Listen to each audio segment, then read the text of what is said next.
Hello dear students, midnight সানস্টাডিতে তোমাদের সকলকে স্বাগত জানাই। তো আমরা আগের ভিডিওতে নিউটনের প্রথম গতিসূত্র সম্পর্কে জেনেছি এবং সেখানে যে ডিটেলস যা যা ছিল সেগুলো জেনেছি। তো আমরা এই ক্লাসে নিউটনের দ্বিতীয় গতিসূত্র সম্পর্কে একটু ভালো করে জেনে নেব। তাছাড়াও এর সাথে আরও রিলেটেড অনেক কিছুই রয়েছে। দেখো, প্রথমত নিউটনের যে দ্বিতীয় গতিসূত্র রয়েছে সেই দ্বিতীয় গতিসূত্র দুইভাবে কিন্তু প্রকাশ করা যায়, ঠিক আছে? তাই নিউটনের গতিসূত্র দুরকমভাবে প্রকাশ করা যায়। একটা হচ্ছে স্থির ভরের ক্ষেত্রে, আরেকটা হচ্ছে পরিবর্তনশীল ভরের ক্ষেত্রে। তোমাদের মনে রাখতে হবে এটা দুরকমভাবে সংজ্ঞায়িত হয়, মানে সংজ্ঞা হিসেবে তোমাদের নিউটনের গতিসূত্র কিন্তু দুটো আমি দেব। একটা হচ্ছে স্থির ভরের ক্ষেত্রে, আরেকটা হচ্ছে পরিবর্তনশীল ভরের ক্ষেত্রে।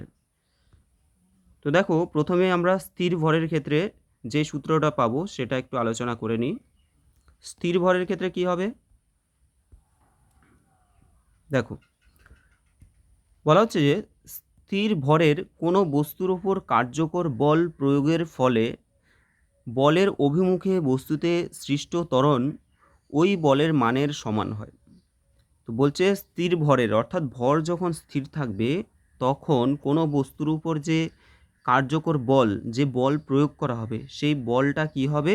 বলের যে অভিমুখ সেটা বস্তুতে সৃষ্ট ত্বরণ ওই বলের মানের সমানুপাতিক, অর্থাৎ যে ত্বরণটা সৃষ্টি হবে সেটা বলের সমানুপাতিক হয়ে যাবে। এটাকেই বলা হচ্ছে স্থির ভরের ক্ষেত্রে নিউটনের দ্বিতীয় গতিসূত্র।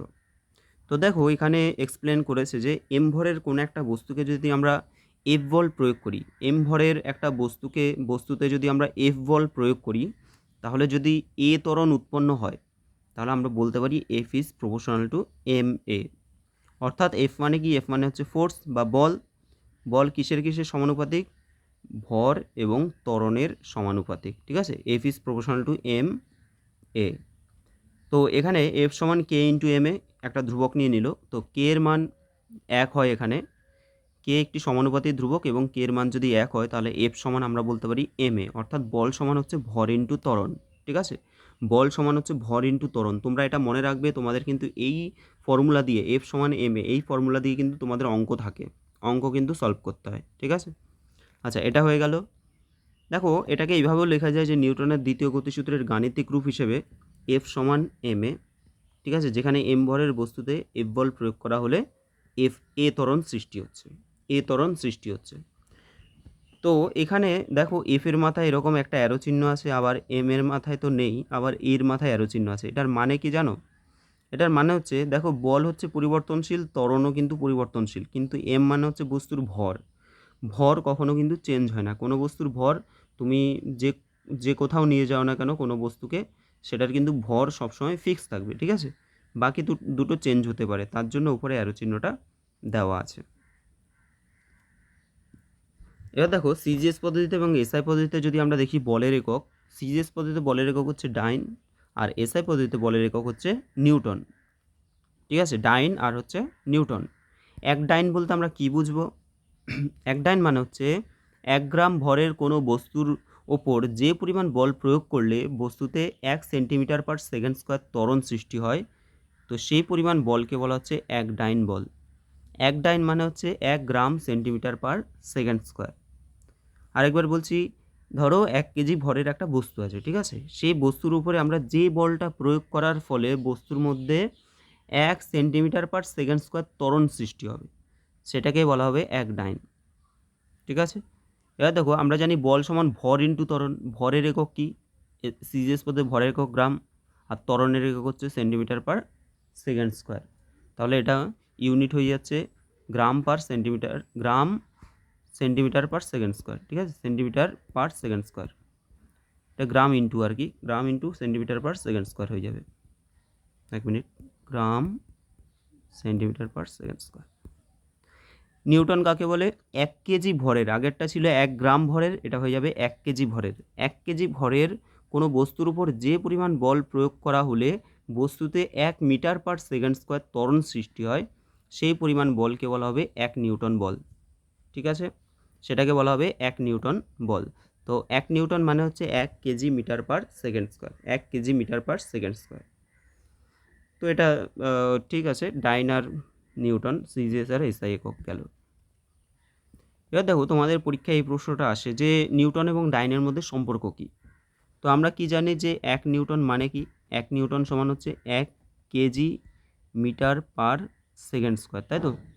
মিটার পার সেকেন্ড স্কয়ার বা সেকেন্ড টু দি -2 ও লিখতে পারি। দেখো 1 কেজি মানে কত গ্রাম? 1 কেজি মানে কিন্তু 1000 গ্রাম ইন্টু এই যে 1 মিটার পার সেকেন্ড স্কয়ার মানে কি 100 metre per centimetre per second square হয়ে যায়। 1 মিটার পার সেকেন্ড স্কয়ার মানে হচ্ছে 100 সেন্টিমিটার পার সেকেন্ড স্কয়ার হয়ে যায়। মানে কি দেখো এখানে মিটার আছে, তো মিটারকে যদি আমরা সেন্টিমিটারে নিতে চাই তাহলে কি করতে হবে? 100 দিয়ে গুণ করতে হবে। মিটার থেকে যদি আমরা সেন্টিমিটারে নিতে চাই তাহলে 100 দিয়ে গুণ করতে হবে। আর সেকেন্ড স্কয়ার তো দুটোর ক্ষেত্রে সমান আছে। তাহলে এখানে দেখো 3টে শূন্য, এখানে 2টো শূন্য, টোটাল হচ্ছে 5টা শূন্য, 10⁵ তো গ্রাম সেন্টিমিটার পার সেকেন্ড স্কয়ার। এই যে গ্রাম সেন্টিমিটার পার সেকেন্ড স্কয়ার এটার মানে কি? ডাইন। এটার মানেই ডাইন। তোমরা ঠিক এভাবে লিখে দেবে, তাহলেই কিন্তু আমাদের সম্পর্কটা চলে আসবে, ঠিক আছে? যে নিউটন এবং ডাইনের মধ্যে সম্পর্ক কি? 1 নিউটন মানে হচ্ছে 10⁵ ডাইন। 1 নিউটন মানে 10⁵ ডাইন। তো এই হলো আমাদের নিউটনের দ্বিতীয় গতিসূত্র। এবার দেখো নিউটনের তৃতীয় গতিসূত্রটা আমরা জেনে নেব। নিউটনের তৃতীয় গতিসূত্রে কি বলছে? যে প্রত্যেক ক্রিয়ারই একটি সমান ও বিপরীত প্রতিক্রিয়া আছে। প্রত্যেক ক্রিয়ারই একটি সমান ও বিপরীত প্রতিক্রিয়া আছে। যেমন একটি বস্তু অন্য একটি বস্তুর উপর বল প্রয়োগ করলে প্রথম বস্তু দ্বারা প্রযুক্ত বলকে বলা হচ্ছে ক্রিয়াবল, এবং সঙ্গে সঙ্গে দ্বিতীয় বস্তু প্রথম বস্তুর ওপরেও সমান এবং বিপরীতমুখী একটা বল প্রয়োগ করবে। তো দ্বিতীয় বস্তু দ্বারা প্রথম বস্তুর উপর যে প্রযুক্ত বলকে সেটাকে বলা হচ্ছে প্রতিক্রিয়া বল। ওকে, এটাকে বলা হচ্ছে প্রতিক্রিয়া বল। এক্সাম্পল হিসেবে এটা দেখে নাও, তাহলে বুঝে যাবে। হাত দিয়ে যদি আমরা দেওয়ালের মধ্যে মারি তাহলে আমাদের হাতে আঘাত লাগছে। তাহলে হাত দিয়ে যে আমি দেওয়ালের উপরে যে মারছি সেটা কি? যে বলটা প্রয়োগ করছি আমি দেওয়ালের উপরে সেটা কিন্তু আমার ক্রিয়া বল, সেটা হচ্ছে ক্রিয়া বল। আর দেওয়ালের মানে দেওয়াল হাতের উপর যে বলটা প্রয়োগ করছে সেটা হচ্ছে প্রতিক্রিয়া বল, ঠিক আছে? দেওয়ালও হাতের উপরে সমান এবং বিপরীতমুখী একটা প্রতিক্রিয়া বল সৃষ্টি করছে, সেটাকে বলবো প্রতিক্রিয়া বল। এবার দেখো নিউটনের তৃতীয় গতিসূত্রের অনেকগুলো এক্সাম্পল আছে, যেগুলো একটু আমাদেরকে জেনে নিতে হবে। যেমন আমরা যখন হাঁটি তখন পা দিয়ে তির্যকভাবে পেছন দিকে আমরা মাটির উপরে ক্রিয়া বল প্রয়োগ করি, ঠিক আছে? আমরা তো যখন হাঁটি কী করি? আমরা মাটির নিচে এরকম মানে মাটিতে প্রেশার দিই, সেই প্রেশারটা তির্যকভাবে আমরা পাটাকে ফেলি এবং মাটিও আমাদের ওপরে বিপরীতমুখী একটা প্রতিক্রিয়া বল সৃষ্টি করে, তার ফলে কিন্তু আমরা এগিয়ে যাই, ঠিক আছে? তার জন্য কিন্তু আমরা এগিয়ে যেতে পারছি, যেহেতু আমরা একটা ক্রিয়া পা দিয়ে ক্রিয়া করছি এবং তার প্রতিক্রিয়া স্বরূপ একটা বল প্রযুক্ত হচ্ছে, যার জন্য আমরা সামনের দিকে এগিয়ে যাচ্ছি। আরও দেখো, রকেট বা জেট প্লেনে জ্বালানির দ্রুত দহনের ফলে উৎপন্ন গ্যাস তীব্র বেগে পেছনে থাকা সরু নলের মধ্যে দিয়ে বেরিয়ে আসে। তো যে রকেট বা জেট প্লেনে কি হয়, যখন এই জ্বালানিগুলো জ্বালানো হয় সেগুলো তীব্র বেগে পেছনের দিকে বেরিয়ে আসতে শুরু করে। রকেট বা জেট প্লেন নির্গত গ্যাসের উপর একটা ক্রিয়াবল প্রয়োগ করে। নির্গত গ্যাস রকেট বা জেট প্লেনের উপর তীব্র প্রতিক্রিয়া বল সৃষ্টি করে। এই প্রতিক্রিয়া বল রকেট বা জেট প্লেনকে সামনের দিকে তীব্রভাবে এগিয়ে নিয়ে যেতে সাহায্য করে, ঠিক আছে? তার মানে ক্রিয়া ঘটছে এবং তার প্রভাবে কিন্তু একটা প্রতিক্রিয়া বল কিন্তু তৈরি হচ্ছে, যার জন্য কিন্তু প্লেনটা সামনের দিকে এগিয়ে যাচ্ছে।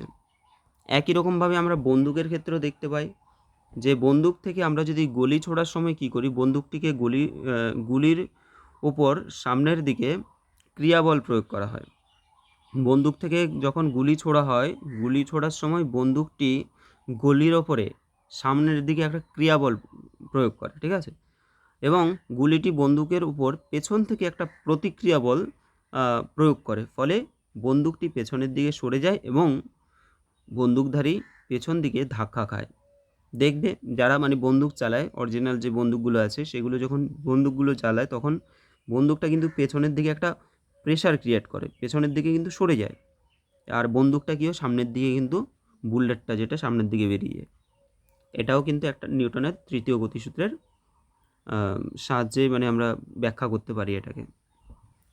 নেক্সট দেখো, নৌকা যখন ঘাটে এসে পৌঁছায় তখন কোনো মানুষ নৌকা থেকে ঘাটে নামার সময় পা দিয়ে নৌকার ওপর পেছন দিকে কিন্তু ক্রিয়াবল সৃষ্টি করে। আমরা কি করি, যে নৌকার ওপরে একটা প্রেশার দিই, জোরে করে প্রেশার দিই, যত জোরে প্রেশার দেবো তত দেখবে সামনের দিকে আমরা এগিয়ে যাব, তাই না? ফলে নৌকাটি পেছন দিকে সরে যায় এবং মানুষটি কিন্তু সামনের দিকে এগিয়ে যায়। তো এখানেও ক্রিয়া প্রতিক্রিয়ার ব্যাপারটা রয়েছে। তাহলে নিউটনের তৃতীয় গতিসূত্রের আমরা এক্সাম্পল অনেকগুলো দেখলাম, এগুলো তোমরা জানবে, পড়ে নেবে। এবার দেখো বিভিন্ন ধরনের বল, ডিফারেন্ট টাইপস অফ ফোর্সেস। তো বলছি দৈনন্দিন জীবনে আমরা বিভিন্ন রকমের বলের সম্মুখীন হয়ে থাকি। নিউটনের তৃতীয় গতিসূত্র অনুসারে বলছে যে এই যে ক্রিয়া প্রতিক্রিয়ায় পারস্পরিক ক্রিয়া প্রতিক্রিয়াটাই হচ্ছে বল, এবং এই বল হচ্ছে দু রকমের, একটা হচ্ছে স্পর্শজনিত বা কন্ট্যাক্ট ফোর্স, আর একটা হলো স্পর্শহীন বল বা নন কন্ট্যাক্ট ফোর্স। একটা হচ্ছে স্পর্শজনিত বল কন্ট্যাক্ট ফোর্স, আর একটা হচ্ছে নন কন্ট্যাক্ট বা স্পর্শহীন বল। তো নাম শুনেই অলরেডি বুঝতে পারছো, স্পর্শজনিত বল মানে হচ্ছে দুটি বস্তু পরস্পরের সংস্পর্শে থাকলে পরস্পরের ক্রিয়া প্রতিক্রিয়ার ফলে ক্রিয়াশীল বলকে স্পর্শজনিত বল বলা হয়। মানে টাচের ব্যাপারটা এখানে থাকছে, তাই তো? তাহলে দুটি বস্তু পরস্পরের সংস্পর্শে যখন থাকবে তখন পারস্পরিক যে ক্রিয়া প্রতিক্রিয়া সৃষ্টি হবে সেটাকে বলা হচ্ছে স্পর্শজনিত বল। যেমন দেখো ঘর্ষণ বল, টান, ধাক্কা, ঘাত, এগুলো সবগুলো স্পর্শজনিত বল। ঘর্ষণ, টান, ধাক্কা, ঘাত, এগুলো সব স্পর্শজনিত বল। আর স্পর্শহীন বল কি, দুটি বস্তুর পারস্পরিক সংস্পর্শ ছাড়া পারস্পরিক ক্রিয়া প্রতিক্রিয়ার ফলে ক্রিয়াশীল কার্যকর বলগুলি স্পর্শহীন বল বলা হয়ে থাকে। তাহলে এক্ষেত্রে কিন্তু পারস্পরিক সংস্পর্শ থাকবে না, সংস্পর্শ ছাড়া কিন্তু ক্রিয়া প্রতিক্রিয়া বলটা সৃষ্টি হচ্ছে, তো এটাকে বলা হচ্ছে স্পর্শহীন বল। যেমন মহাকর্ষ বল, তড়িৎ বল, চৌম্বক বল ইত্যাদি। তো মহাকর্ষ বল দেখো, আমরা যদি কোনো একটা বস্তুকে যদি ওপরে মানে ধরো দোতলায় উঠে যদি সেটাকে ছেড়ে দিই তাহলে সে নিজেই কিন্তু নিচের দিকে পড়ে যাচ্ছে, তাহলে কোনো রকম স্পর্শ ছাড়াই সেটা কিন্তু ক্রিয়াশীল হয়ে যাচ্ছে। আবার তড়িৎ বল বা চৌম্বক বল, চৌম্বকের ক্ষেত্রে দেখেছো যে বিপরীত মেরু পরস্পরকে আকর্ষণ করে, কিন্তু সমমেরু যখন দিই তখন কি করে, পরস্পরকে বিকর্ষণ করছে, তাই তো? তার মানে দুটো বস্তুকে আমরা কিন্তু মানে যে চৌম্বক দুটোকে আমরা কিন্তু স্পর্শ না করে রাখলেও তাদের মধ্যে আকর্ষণ বল ক্রিয়া করছে বা বিকর্ষণ বল ক্রিয়া করছে। তো এগুলো হচ্ছে স্পর্শহীন বল। তো তোমাদের এখানে নিউটনের দ্বিতীয় গতিসূত্র এবং তৃতীয় গতিসূত্র সম্পর্কে একটু বললাম। তো দ্বিতীয় গতিসূত্রের ক্ষেত্রে আমাদের রৈখিক যে ভরবেগ সেই কনসেপ্টটাও আসবে, এবং সেটা তোমাদের মোস্ট ইম্পর্টেন্ট, সেখান থেকে তোমরা অবশ্যই প্রশ্ন পাবে। অর্থাৎ যে রৈখিক ভরবেগ, ঠিক আছে, রৈখিক ভরবেগ সম্পর্কে ওখানে ভালো করে তোমাদের পড়তে হবে, এবং সেখান থেকে কিন্তু তোমরা অবশ্যই প্রশ্ন পাবে। তো আমি এরপরে রৈখিক ভরবেগের ওই চ্যাপ্টারটা নিয়ে আলোচনা করে দেবো, মানে ওই পোর্শনটা নিয়ে। আর এখানে যেগুলো পড়েছি একটু ভালো করে তোমরা নিজেরা বাড়িতে পড়ে নেবে, বইটাকে বারবার করে রিভিশন দাও, ঠিক আছে? আশা করি প্রত্যেকের এক্সাম ভালো হবে। সবাই প্রিপারেশন নিতে থাকো। তো আজকের জন্য এখানে দেখা হচ্ছে তোমাদের সাথে পরের ভিডিওতে।